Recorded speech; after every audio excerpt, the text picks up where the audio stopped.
And that's our first topic of the day. Tunaongea kuhusu these kidnappings that have been happening on our coast. Every now and then tunasikia tourists are being kidnapped and there's no ransom that is being demanded. So, and then it was initially thought to be Al-Shabaab. Sasa inasemekana maybe some Kenyans are involved. So many things are coming to light. But I want to know, what do you think about this increase of these kidnappings ambazo zinaendelea? It's much to do with the economy. So people think that when I kidnap someone, that's easy cash for me. Because maybe, okay, as much as maybe the Kenyan government money, I'm sure kuna kitu wana get out of it from those, because they're kidnapping tourists sana, say just local people, so they know they'll get something out of it. Wanaona hata hapa tukiingia wakati wote tukifanya nini, hii serikali inalala na serikali yenyewe haijajulikana kushiriki katika mapigano yote apart from peacekeeping. So these guys, you know, Kenya is vulnerable. They can walk in, walk out. So whenever they come and kidnap like tourists, they just want to prove a point even to the international community. But look at here, these are the people you think they are the best, even in intelligence in East and Central, or for that matter in Africa. Lazima tujiulize kwa nini haswa watu wanakuwa kidnapped sana upande ya coast, na wengi wao wanakuwa tourist. Wale kidnappers sana jambo la kwanza umejua ni pesa. Lakini kwa nini our government is not prepared? Why? Kwa sababu kila mtu ana complain we are not prepared. Why? We have Somalis of Kenya and Somalis of Somalia. How are you going to differentiate? How are you going to discriminate from a Somali from Kenya and a Somali from Somalia? That's the main challenge of the government. You know, we are people who are almost alike. Now, put yourself in the position of a police officer. You have all the mandate, you have all the authority to arrest. But when they are crossing the border, can you tell who is a Muslim, a Somali from Kenya and a Somali from Somalia? Go to Italy, they are there. That's the challenge. We should not blame the government, but we should look at it as a challenge. But you see, the thing is not all Somali are negligence from the government. You cannot say that you cannot differentiate this person from this person. We have things called the ID passports. You can differentiate from that. Hiyo ni hard kwa sababu hata hawa Somali wakienda wa bribe someone wanapata ID, wanapata papers original Kenyan. That's what they say. It's all of the government. The laxity they have. It's all the government. It's not the government who work in these offices. It is the government does all the apparatus. So okay, like you personally, if you were that corrupt, like sahi unaweza taka kitu kutoka kwa watu hapa, government, I mean, the government should make sure that you as a person who is that corrupt cannot be given that responsibility or that time to be corrupt. Now, let's come to the second point. The second point is that we need to understand there are local laws and international law. If a Somali feels threatened, like they are in their country, and you want to come to Kenya, he has all the international rights to come to Kenya for security. Mnakumbuka na tourist David Trobet from Britain, who was killed, his wife kidnapped. Hakuna mtu amesikia where their wife is. 3 weeks later, this Marie lady gets kidnapped.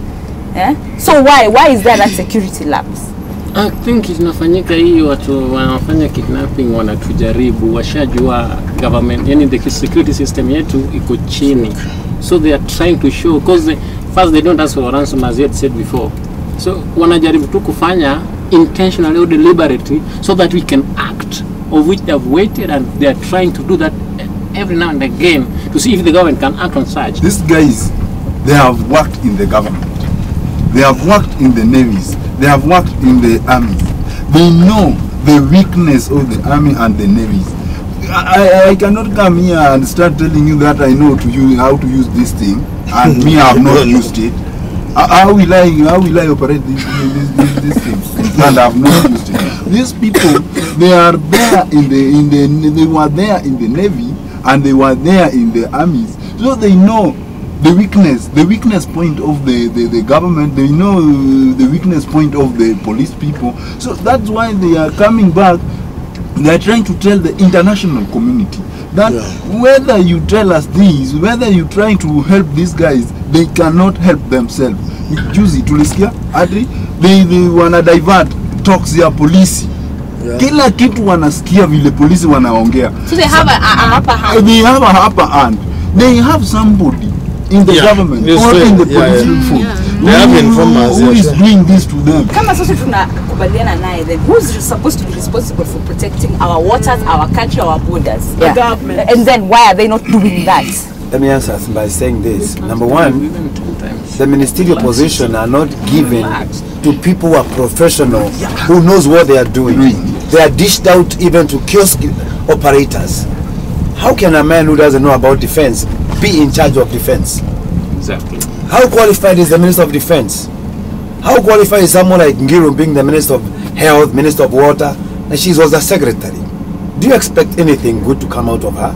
The people of Kenya should get rid of people who are not professionally qualified. Because what can they do?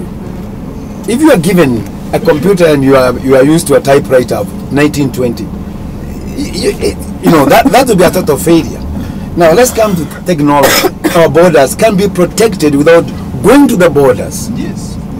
Because of the modern technology. Today we are in a technological era. For example, you have seen these small cars, which are remote controlled. Yeah. That technology has been developed for protecting any country. A little plane, the size of a generator, can be operated with the speakers, with the cameras, and with even ammunitions, and can be flown 18 hours without using any gas, just battery, and can protect our borders 100 miles away. We are technologically behind than any other people, even the Shabab themselves. The problem is, are we really implementing, are we ready to use whatever we have to protect our country, our people, or our borders? Like we are not. American or Britain, ask these people called IC, these people who are wamesimamia election. So waliulizwa, can we give you these gadgets so that we can use electronic votes? What did they say? They said Kenya is still behind. They cannot do that electronics, but we cannot do that. Why should we not do that? Armed forces jana iliongezewa mshahara. And limited. So why are they not being utilized? Because we are scared of these people. And when I say we are scared, is the government and our security situation. These people are so many. Every year we recruit to do what? To go and eat biscuits. So someone has to eat from The front. Wezi wanaweza kuja waweke watu as a ransom, and unaona mapolisi wanapita hapo na bunduki. Wanatembea hapo tena unaona wanatembea na wezi watatu wamechukua watu na wakaweka ndani na wanawanyang'anya vitu hapo River Road. Sasa let me ask you, what of the border? Unafikiria border ndio wataweza? Polisi anapita akijua hapo na share hapo. Anajua vizuri I have a share. Kidnapa watu share mlete nini mali fulani. I'm also thinking it starts with us. You know why? Yeah. Because we're the people who put these people in those powers. Sisi tukienda kuchagua MP, kuna MP alikuwa kichaguliwa iko prison. And people, all of them unaona wamemvotia, wamesema ni yeye. I mean, una-expect akiingia hapo hatakuwa corrupt, hatakuwa kufanya mambo mbaya. Sonko, you say he's doing drugs. Here you all vote for him. Yeah. And you're saying he's doing drugs. Unataka kuja hapo, now you're giving him power to do his things. Then again you start blaming him. Hey. All in all, it's us. It starts with us. Kenyans, as we are saying, they are learned. We have the skills. So the issue is, I think, like for example, right now we have got the issue of the sugar. It's gone up almost, I don't know how many times. Kenyans are quiet. We've got organizations that are supposed to be fighting for us. They are hiding because they are also getting something out of it.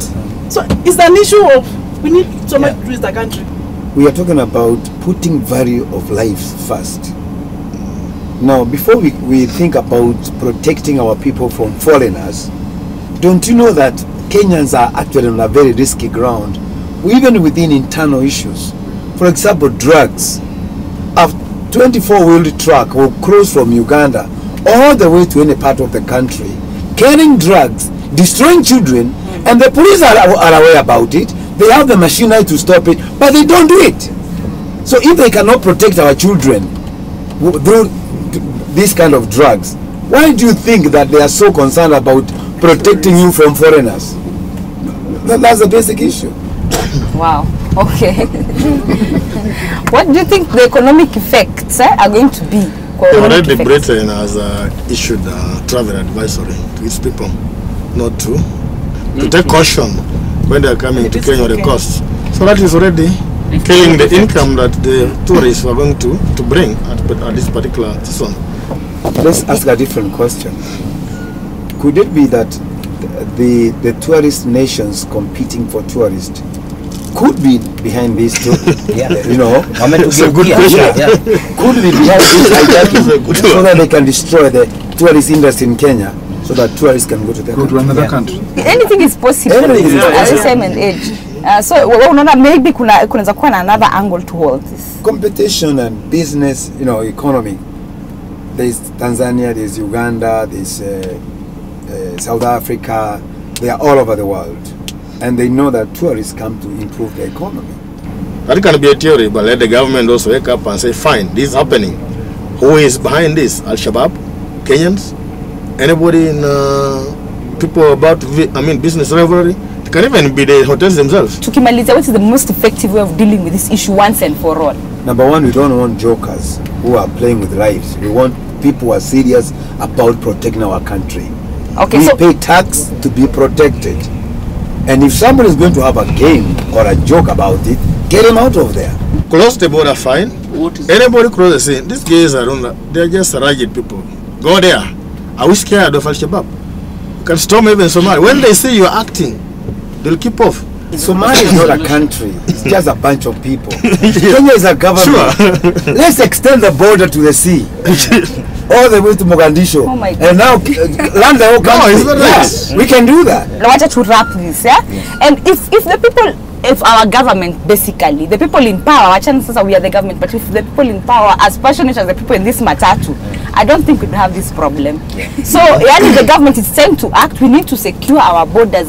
Tuache kupigwa from left, right and center. We look like idlers, look like people not serious. Tumepata maoni ya watu kwa MATATU, sasa tunaenda kwa streets, then we'll be right back. Keep it MATATU. Maoni yangu mimi naona ni serikali ya Kenya ndio huko kwa border ndio pengine security yao iko chini kidogo.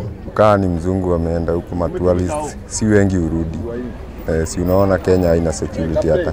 Vitu kama hizo si ati ni kitu ati ni responsibility ya security peke yake.